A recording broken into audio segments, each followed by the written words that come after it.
How does a realtor adapt to the changing face of the realty business? Knowledge Assist by Pro Realtors explores the answers with Mr. Pravin Makhija, a second generation realtor who's been in the business for over 30 years. Typically, service was not so much the most important thing that you did. It was about, okay, a broker or a realtor was only, only dikhane ka tha. It was like that. You would only show the apartment, and that was your role, and that was how you were eligible for a brokerage, or people would claim. I remember, differences between people say, oh, I offered you that property, I gave you that, and that's how, which I think is not relevant today, and neither was even relevant at that time, but I think more so not relevant today. I think what is important is who delivers, who completes the transactions, who ensures things go the way that it should do. The whole process needs to be taken into account. I think it's more of an experience that you give to your client of buying that property. Today it's such a large amount one guy is investing. It's your lifetime savings, it's your whole not only in fact your lifetime savings, I would say it's even your future earnings that you're putting into it. And if you're going to put so much of money into it, he better have the experience that he's buying an asset for a lifetime, and he be very happy and proud about it. Basically, real estate used to be very kind of a secretive, or if I may put it, very information was traded. Information was the key.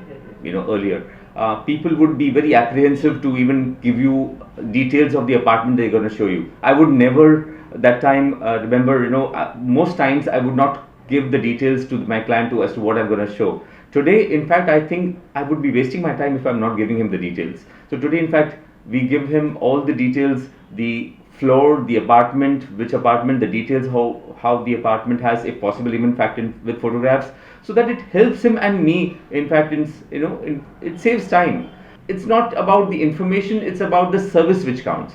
So I feel that it's how I relate to him, how I understand his requirement, how I ensure I don't waste his time, I minimize his shortlisting, and correctly guide him through the process is what I add value, and that's the difference. Even among colleagues, like I mentioned to you earlier, like this was part of the clients. Now, among colleagues, we would never share information, so we would never give details about which floor and what. So now here it's rather open now. In fact, all the information is available reasonably in all the different portals or in your websites, or if you call up someone, and I think it's reasonably open to give you details. I think people value time more than it used to be earlier. So there will be some people who would misuse that information, or who would use it wrong, but that's fine. That's I think part of the business, the profession that you are in, and that's the risk that you will take. But you will not generalize everything on that basis and stop working. So I think I take that as part of my business, and I go further. So it's changed for better. So I don't waste my time thinking about what can go wrong. I think about what can go right if I give and I save time and make things better. CRMs have helped us organize to a large extent. Obviously, before this, till a few years back, even I would have all my data on my books, and my records were maintained on my books, and it was difficult to go back and say, oh, there was this property which I remember I even saw it and I spoke to the owner, but I can't trace it. So its life has become so much simpler. It was either earlier in the books and referring it back to them. Now it's the click of a button, and you have data of thousands of properties now, in fact, in my CRM.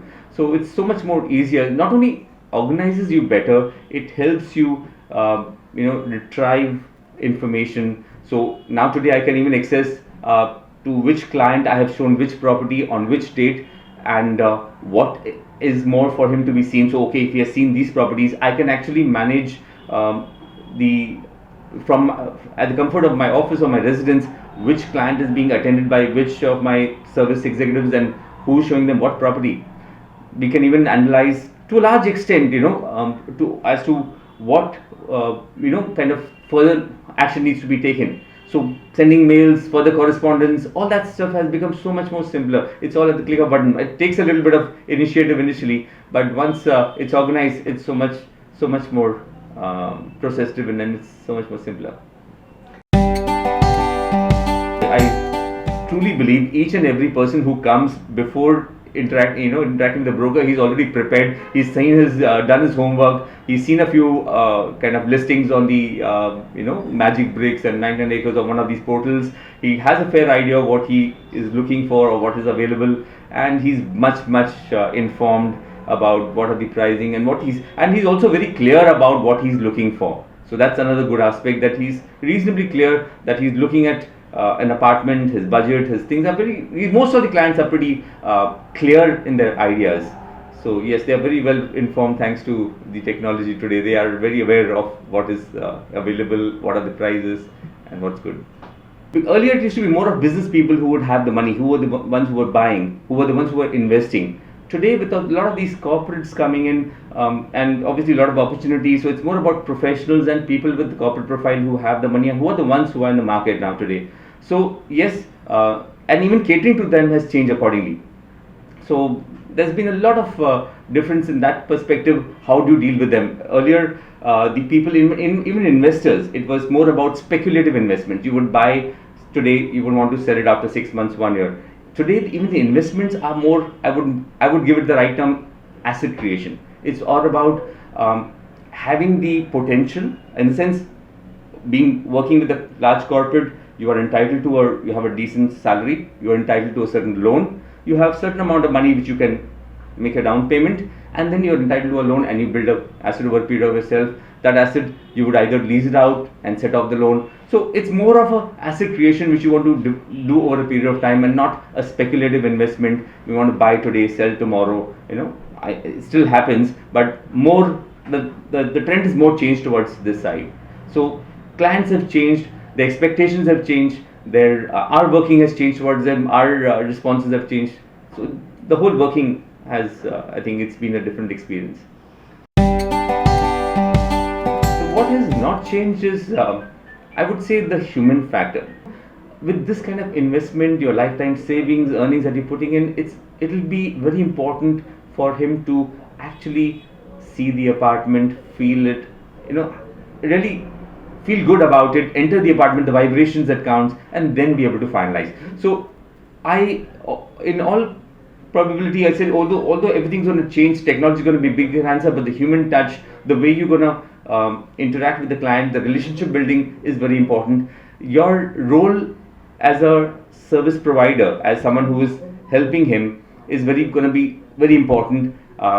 Helping him through the entire process. Like I said, the experience of buying. Today, like I said, most of my clients are the corporate ones, and obviously they are busy with their own work. Pressure is high. Commitments are very, they're always on call. So in that perspective, for them to be able to have someone who should be able to guide them through the entire process, not only to help them shortlist and identify the property, but also help through all the legalities, formalities, all the compliances, all that. If somebody can take care of it, I think that will be a big differentiator, and that's something, the human touch will always remain. That will not change.